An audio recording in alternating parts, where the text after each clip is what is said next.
Hey y'all, welcome back to Nurse Strong. I'm your host, Nikki. And I'm Alicia. And today we're going to be talking about being socially awkward and being a nurse. Yep. So, as this moment here is being really awkward and weird, but so we did read the book. What was it called? Awkward Black Girl by Issa Rae. Yes, where she talks about embracing your awkwardness and just being you and accepting of who you are. Yeah.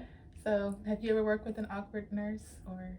Yeah, I feel like I'm awkward. Like I feel like everybody's has their awkwardness. So yeah, I've worked with all kind of different nurses, and I've also worked with a lot of students who felt like and I put awkward in quotes, their awkwardness was a hindrance to them being a nurse, but I disagree. I think that everybody has their uniqueness, and that's what you bring to the table. Right.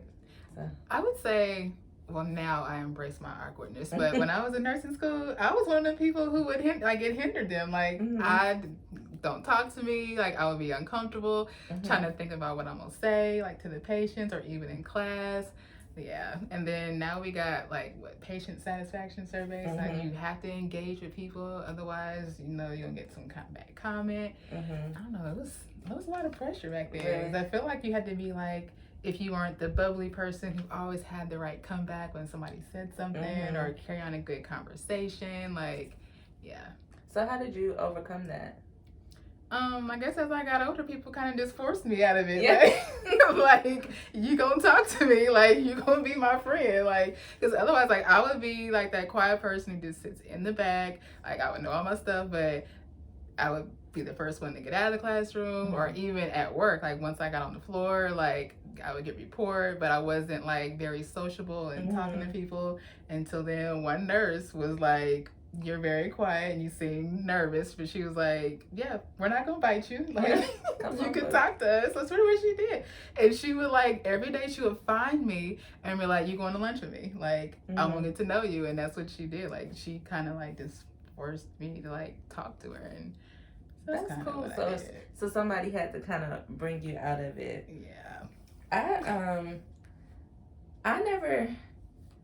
I think when I first started being a nurse, and I still am not good at this, but I don't even want to be good at it anymore because it's who I am. I'm not a small talk type of person. Right. I hate it. Like, I hate just talking about things that do not make sense. Like, so that used to kind of make me feel weird because I was like you said, some people go in and they're just so bubbly and they just talk about nothing. And they're rambling on. But I quickly learned that, and it took one of my nursing instructors to tell that to me. I remember my first clinical rotation, I was feeling bad because my other students that I was in school with, they were always in the patient's room and oh, you want me to give you a massage? You want me to wash your hair? Yes. Oh, do you want me to feed you? Exactly. And I'm sitting there like, I am not that person that's just gonna keep just always on somebody. And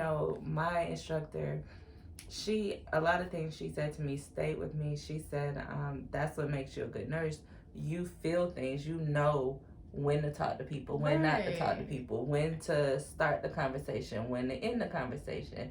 When people feel like talking, when they don't feel like talking. And some people feel like just being a good nurse is constantly on their patient, but sometimes it's not. So I started just being appropriate. If I felt like it was something genuinely for us to talk about, then we talked about it. If not, I did my job to the best that I could. That's actually really good. Yeah, so she kind of helped me embrace that I wasn't that, person that was going to just make up reasons to be in a patient's room. I guess it kind of makes sense too, like when we were in office together and how we would get off the phones quicker versus the ones who would be on the phone still talking about whatever, nothing that had to do with whatever their question was. Right. So it makes sense. So I'm also not a toucher. You're not a touchy-feely? No, so that I thought that was going to hinder me as a nurse, but a lot of people, like, these are real people in Right. in the hospital, so a lot of them don't want you unnecessarily touching on them Right. either. So I would say whatever things you feel like might be a hindrance, just use it. That's what you bring to the table. Mm-hmm. Or like the ones who always do like the pet names, or when with their patients, or Mm-hmm. the hun or the honey, and that's not me. But then but then some people don't like you to do that either. Right. But I don't know. Some people say, well, that's just a Southern thing, I guess. I don't know. I think if it's genuinely how you are, then it's okay. Right. But if you're doing it to seem like you are more friendly, or to seem like you're being a better nurse, then it comes off as kind of fake, and it's not necessarily a good thing. I think if that's genuinely how you are, I've made up names for my patients. Right. But it was like it was like a joke. Right, Like, they knew why I was calling them that. Right. It was genuine. Like, they kept doing something, and I'm like, you know what? You are such and such, you know? Right. But it was a joke. It wasn't like me, hey, honey, that's not how I talk. Right. Sounds weird to hear you even say it. Hey, boo. Well, I might say hey, boo. Right. But no. What advice do you think, as far as people who really do suffer with being just socially maybe awkward, or have social anxiety, what things could maybe they keep in mind to help them just grow and evolve? I think what you said was really good. You know, just be who you are. Like, we're all not the same. We're all not that bubbly person who's touchy-feely, likes to talk. Like you said, like, if you just be confident in your skills and your job, and just be polite and nice and do it, then your personality will shine through, and then they'll like you for who you are, not for who you're pretending to be or who you think you should be. So just get comfortable in your own skin and who you are, and whatever your quirks are, like, just let that be you and just own it. I something else I used to do.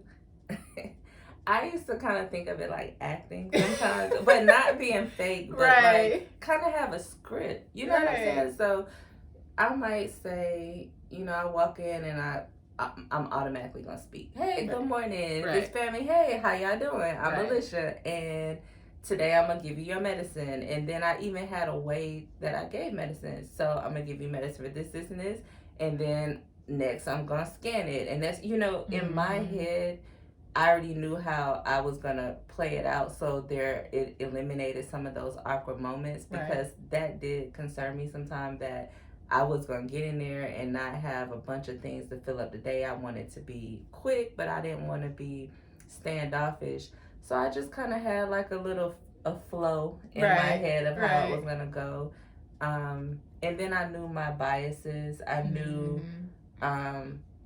you know, what was going to kind of tick me, what wasn't, so that I could go in there prepared.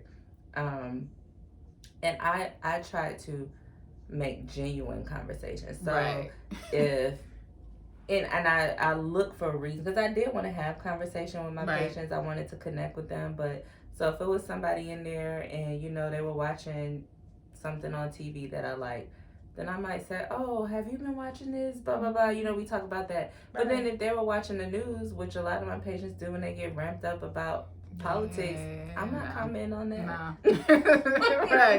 I might say, turn this off because I got you on this telemonitor, and I don't have time for your, you know, heart rate to be acting crazy. So I just try to use your personality to make it flow, and kind of have a flow, and know your triggers. You know, sometimes people get triggered by having to speak to authority figures. So you may want to know that about yourself and work on it at home, and be calm, and work on being confident. Work on your communication. Also work on your nonverbal communication, because sometimes you can feel a certain way on the inside, but you know, if you always got your arms folded, and that doesn't always mean that you're standoffish, but just being aware of what you're communicating. Because sometimes I know the patients will do talking. They love to talk. Yes. If you seem like you are open. They may be the one to kind of start the conversation and make you connect a little more with them if you are open to it. True. Yeah. One nurse said she practiced talking in the mirror. Like she would sit in the mirror and just have a conversation with herself. Or to feel awkward silence, she would just explain what she's doing. So there was no awkward silence lingering there. So there's other things you could do.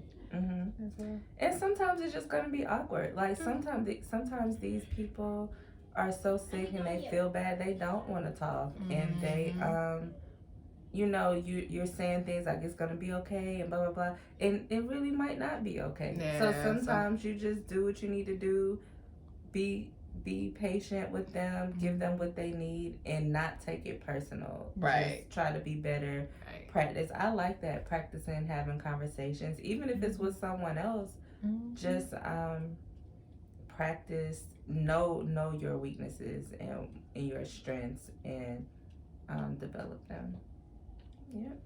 Focus on what you are and not what you aren't. So if you are a good communicator, then focus on that. If you are a good listener, because sometimes you don't have to talk, be a good listener. Focus on what you are and not what you are not. It's good. All right, so we're gonna close, but before we go, what would you say about the book overall? The book was funny. What I got from the book was that the world needs what you have. Like, if you are awkward, that's what the world needs. The world needs what you have. So be the best you, figure out who the best you is, and do you. I agree. All right, y'all. Well, thanks for tuning in. Don't forget to follow us on social media, comment below, hit the subscribe button, like. What else can they do? Share. Follow us at Live Nurse Strong. Email us if you have any suggestions, or if you want to be a guest at livenursestrong@gmail.com. Yes. All right. Thank you. Bye.